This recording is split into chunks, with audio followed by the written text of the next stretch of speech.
Well, this is weird. I'm gonna take these glasses off because it's getting dark and the eyes are the window to the soul. That's why I'm here. So, new car. It's been a process. And I got all kinds of guesses in the comments of what it was going to be. Some of you said it was going to be a Honda Civic. Some of you said it was going to be a Lamborghini Urus. And all kinds of guesses, the full spectrum.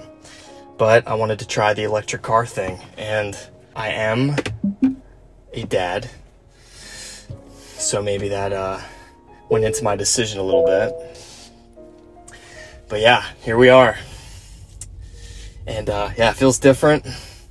It's like going from a flip phone from the 90s to an iPhone 16. This thing is completely silent. And yeah, having a great time. What I want to talk to you about today is a concept about holding the tension of opposites. This is a Tesla, by the way, in case you're wondering. I'm not a big car guy, but I know some of you guys just really want to know. To me, it's just a practical vehicle for this season of life. And yeah, so the tension of opposites is something that people have a hard time with. That's a term that was coined by Carl Jung. And essentially, it means being able to extract truth from both sides.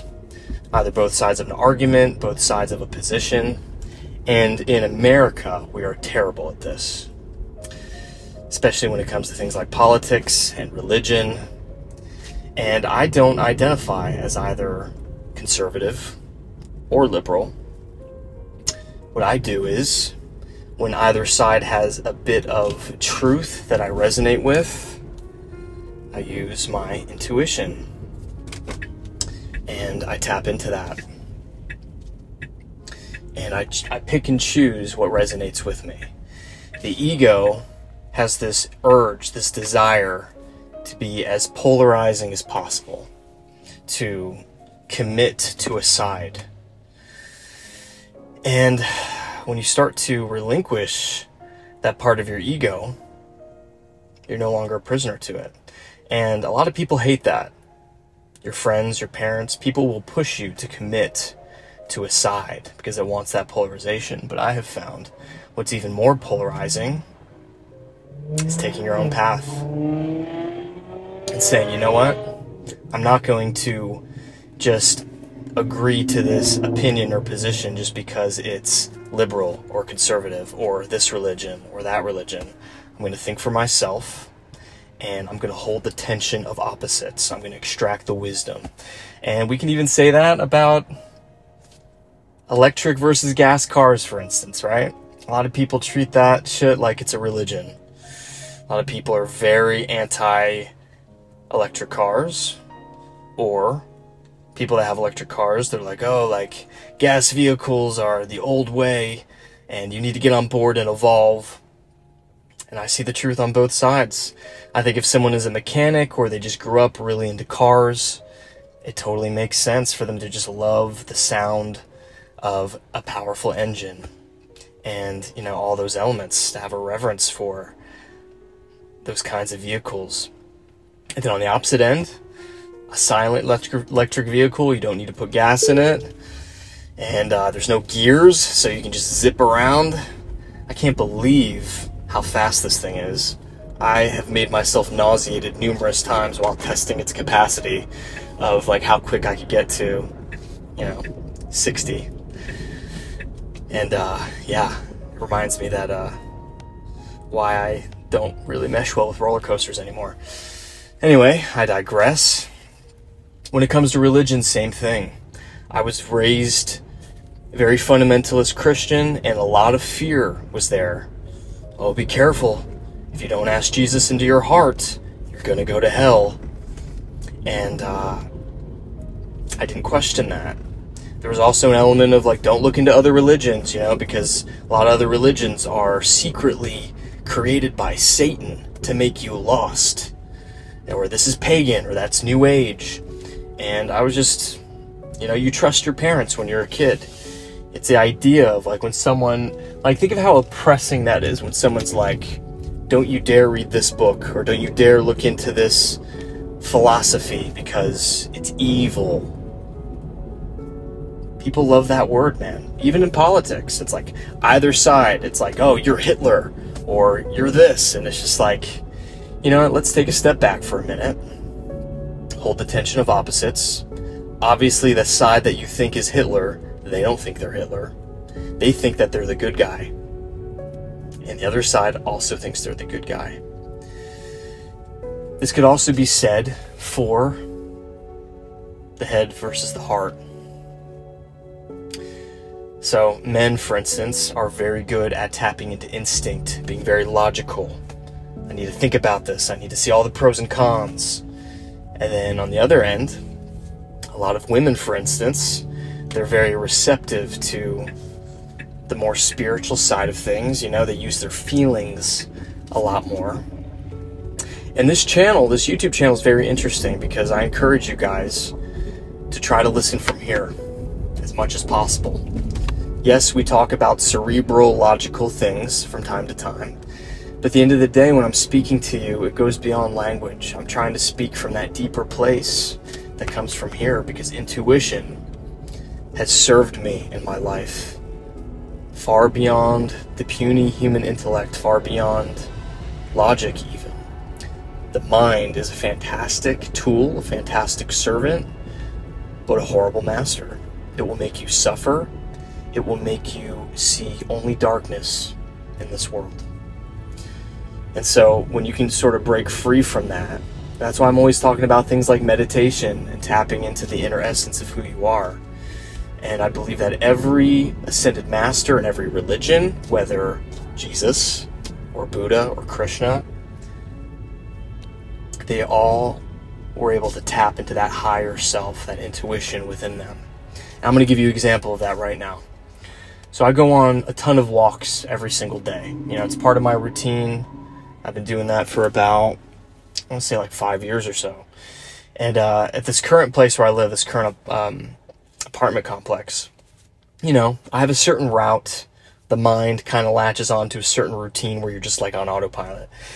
And one night, there was a fork in the road, as there usually is. I usually take a certain route. It's the quickest way home. Right as I was about to go that route, something immediately spoke to me. I felt it right here. It was like, no, go the other way. Immediately, my mind hops in and is like, well, logically, this doesn't make any sense. Why would I go this way? It's longer.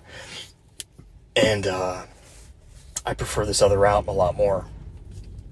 But then again, I felt it. And I was like, okay, I'm going to listen to this intuition. I know better. So I went the other way instead of, you know, the route I normally take. So a couple minutes, you know, I'm walking. I'm like, that's fine. You know, it's like, it's a nice night. And I turn the corner, and there is an older gentleman. You know, he looks like kind of a conservative guy. He's got his polo shirt tucked in.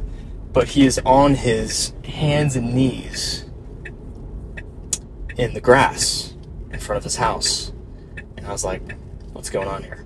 And so I look a little closer, and I see like this walking stick, and I realized that he was blind. I had never seen him before. He must have just moved in recently. And so I approached him. I was like, hello, sir. I'm like, you okay? And, you know, I startled him because he's blind. And he was like, oh, you know, I'm looking for my keys. I've been out here for a while, and, you know, I feel kind of, you know, worried. They're in the grass. I can't find them. And he's like, fortunately, my house is unlocked, but I need my keys. And I was like, all right, well, yeah, no worries, sir. I'm here. Let me pull out my flashlight, help you look for your keys. And so a few minutes go by, and then I'm just like, hey, like, I don't think the keys are out here. And he was like, oh, okay. He's like, well, thanks for helping me look. He's like, I felt kind of paranoid, so I'll just go inside and maybe I'll stumble upon him. I was like, cool. And then I basically was like, hey, I live down the road.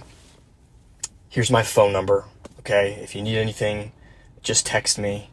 And thank God for technology now where they have like accessibility features like on the iPhone and whatnot, where blind folks can like use the phone essentially. So a couple hours go by, you know, I go home, sort of just unwinding. And I get a text from him. And he goes, "Hey, I found my keys." Like, they were, turns out they were on the chair inside of my house.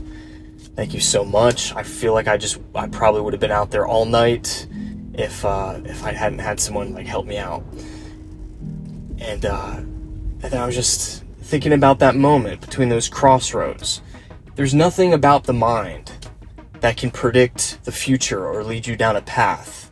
Because there's a gut feeling, right? That's like instinct. Like, say you're in a dark alley somewhere and you like sense danger. That could be an evolutionary part of the mind. But the intuition, I'm going to tell you right now that it goes beyond the concept and the limitation of time itself. And there are countless moments in my life where I've been moved by this intuition. And I didn't know why, but I felt it here, even though it didn't make sense here.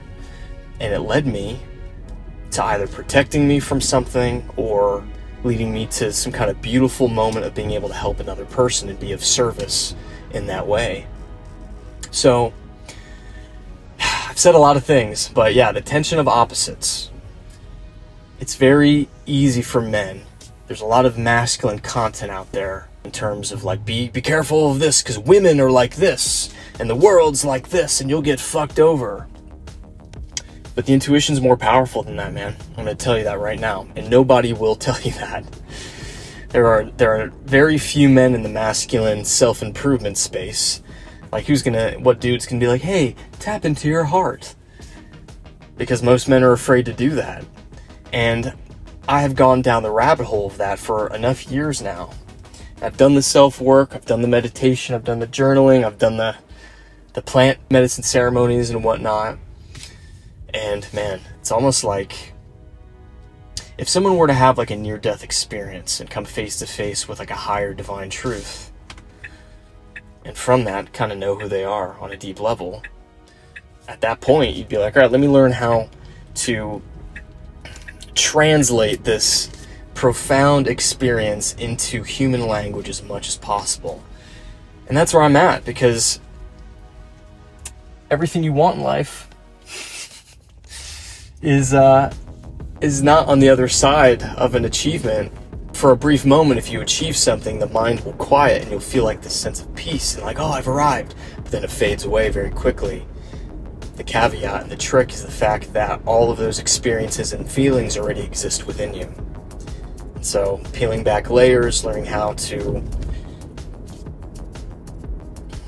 get more into the heart and understand the tricks of the mind and the tricks of the ego.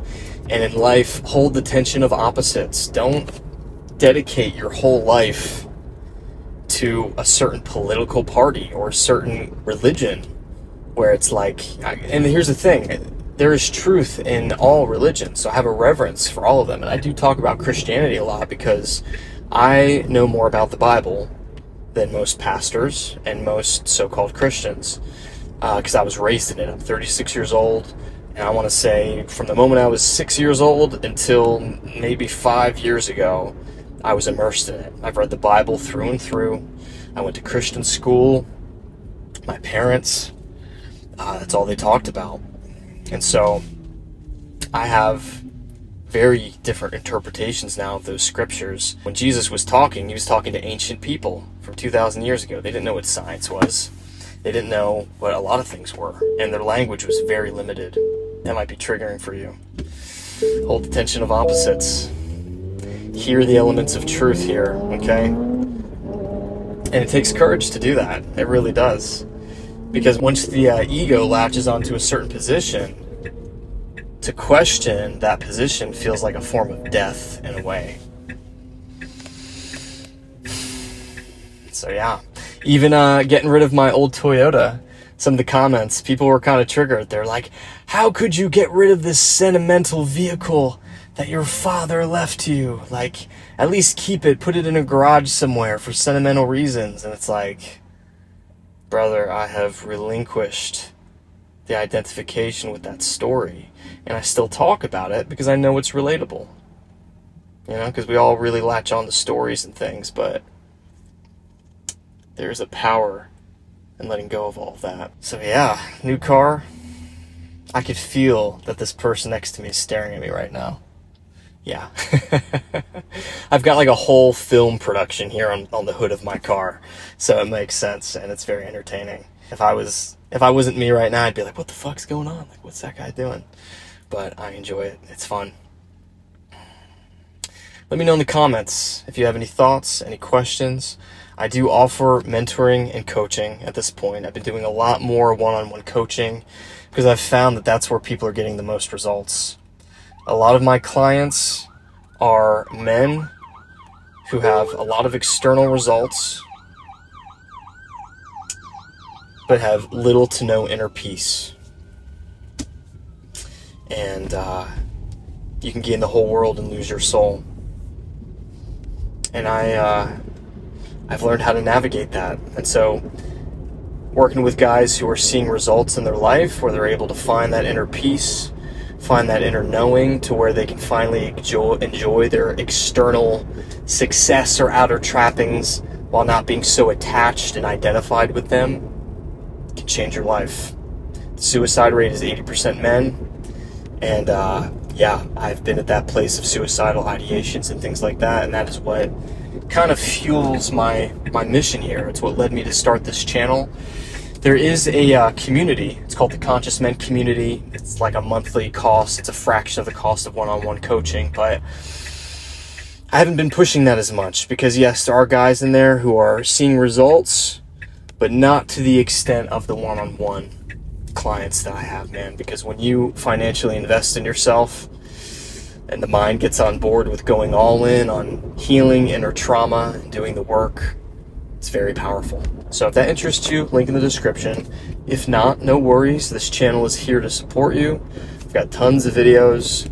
They're free. Please consume those and allow it to soften your heart so your mind and heart can have coherence and you can be balanced, because that's what it's all about, and that's what a lot of men are struggling with these days. So I hope you feel seen tonight. This vehicle, this is the first vehicle I've ever purchased. If you're new to my channel, I inherited my father's 2000 Toyota Avalon. It was brand new when he bought it. I inherited it when I was 16, and he took his own life. And it's the only car that I've ever owned up until this vehicle. And so now I'm a father myself, and yeah, this is a new era for me. And I feel old. I'm like having to like read the manual and everything to to learn all the ins and outs of this vehicle.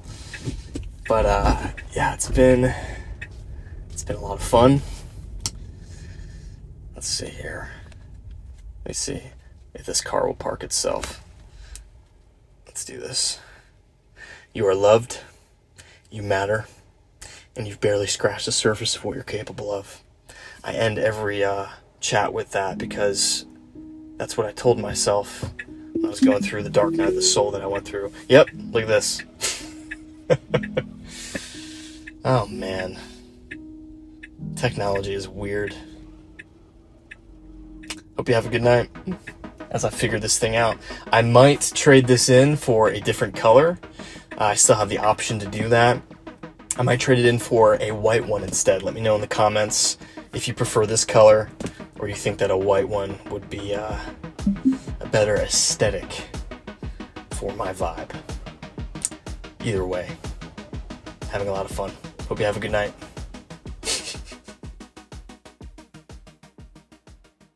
Divine.